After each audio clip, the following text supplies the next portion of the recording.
السلام علیکم، اسکیری 360 میں آپ کو ویلکم کہتے ہیں۔ آج ہماری کہانی کا نام ہے موت کا سفر۔ رات کے 12 بج رہے تھے۔ دور ایک جنگل کے بیچوں بیچ ایک پرانا سا محل کھڑا تھا۔ لوگ اسے چیخوں کا محل بھی کہتے تھے کیونکہ وہاں اکثر چیخوں کی آوازیں آتی تھی، مگر قریب جانے کی کوئی ہمت نہ کرتا تھا۔ ایک طوفانی رات ایک لڑکی عالیہ راستہ بھٹک گئی۔ اس کی گاڑی خراب ہو گئی، موبائل کی بیٹری بھی ختم ہو گئی۔ سامنے صرف جنگل اور گپ اندھیرا تھا۔ اسی دوران اس نے دور ایک محل کی روشنی دیکھی۔ اسے لگا شاید کوئی مدد مل جائے۔ وہ ڈرتی ڈرتی محل کے قریب پہنچی۔ گیٹ آہستہ آہستہ خود بخود کھل گیا، جیسے کوئی اندر اس کو بلانے کا انتظار کر رہا ہو۔ ہوا میں عجیب سی بدبو تھی، مگر اندر روشنی بھی نہ تھی۔ محل کے در و دیوار ٹوٹے ہوئے تھے، جیسے کوئی ابھی زندہ ہو وہاں۔ عالیہ نے دروازہ کھٹکھٹایا، کوئی جواب نہیں آیا۔ وہ اندر قدم رکھتی گئی۔ دروازہ خود بخود بند ہو گیا ایک تیز دھماکے کے ساتھ۔ عالیہ نے چیخ کر دروازہ کھولا، مگر وہ ہل بھی نہ سکا۔ اسے محسوس ہوا کوئی اسے دیکھ رہا ہے۔ سیڑھیوں کے اوپر سے ہلکی ہلکی سرسراہٹ کی آواز آئی۔ عالیہ نے ٹارچ آن کی۔ ٹارچ کی روشنی خود بخود جھپکنے لگی، جیسے کسی نے بیٹری چوس لی ہو۔ اچانک اوپر والی منزل پر ایک عورت کا سایہ دوڑا۔ سفید کپڑے، لمبے بال اور کالی سیاہ آنکھیں۔ عالیہ کے ہاتھ کانپنے لگے اور کہنے لگی، کون ہے وہاں؟ اس نے پکارا اور سناٹا تھا، کوئی آواز نہ آئی۔ پھر ایک بچوں کی ہنسی گونجی۔ محل کا درجہ حرارت اور ٹھنڈا ہونے لگا، جیسے برف باری ہو رہی ہو۔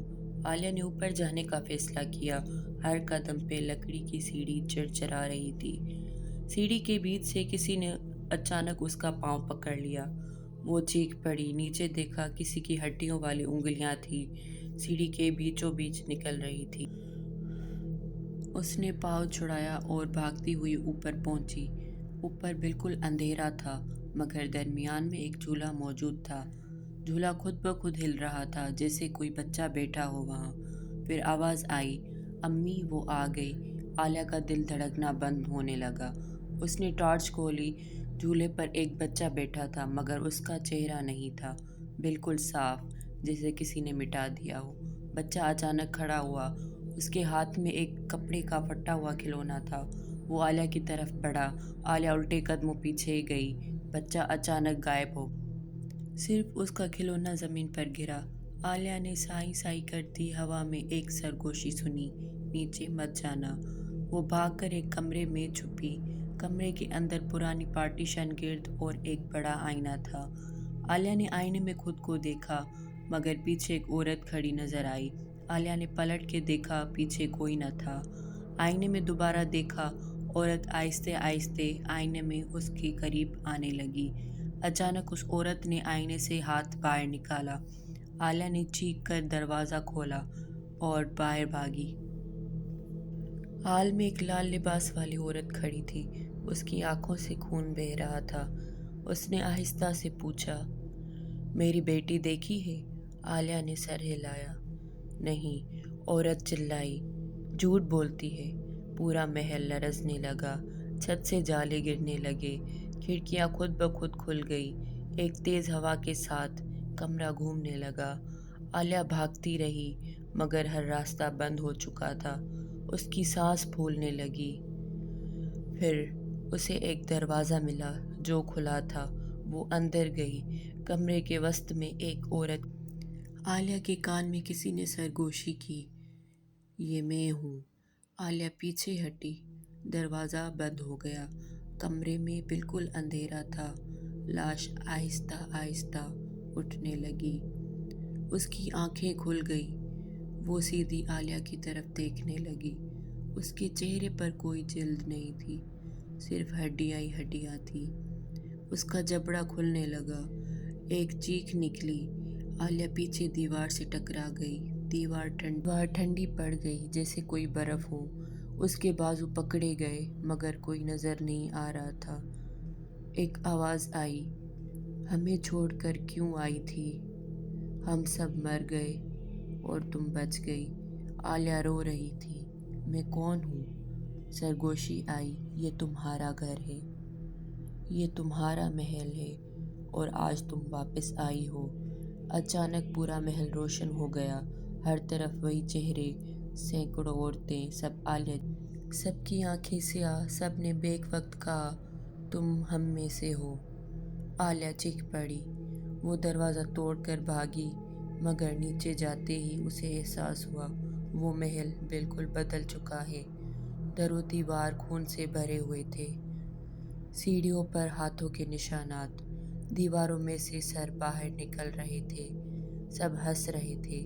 عالیہ لڑکھڑائی، ایک ہاتھ نے اسے پکڑ لیا، وہی عورت جس کی آنکھیں لال تھیں۔ اس نے کہا میں تمہاری ماں ہوں۔ عورت ہنسی، سب جھوٹ تھا، دنیا نے تمہیں چرا لیا تھا، اب تم واپس آ گئی ہو ہمیں مکمل کرنے کے لیے۔ اچانک محل کی زمین کھل گئی، ایک گہرا کنواں نمودار ہوا، اندر صرف چیخیں اور لاشیں اور آگ تھی۔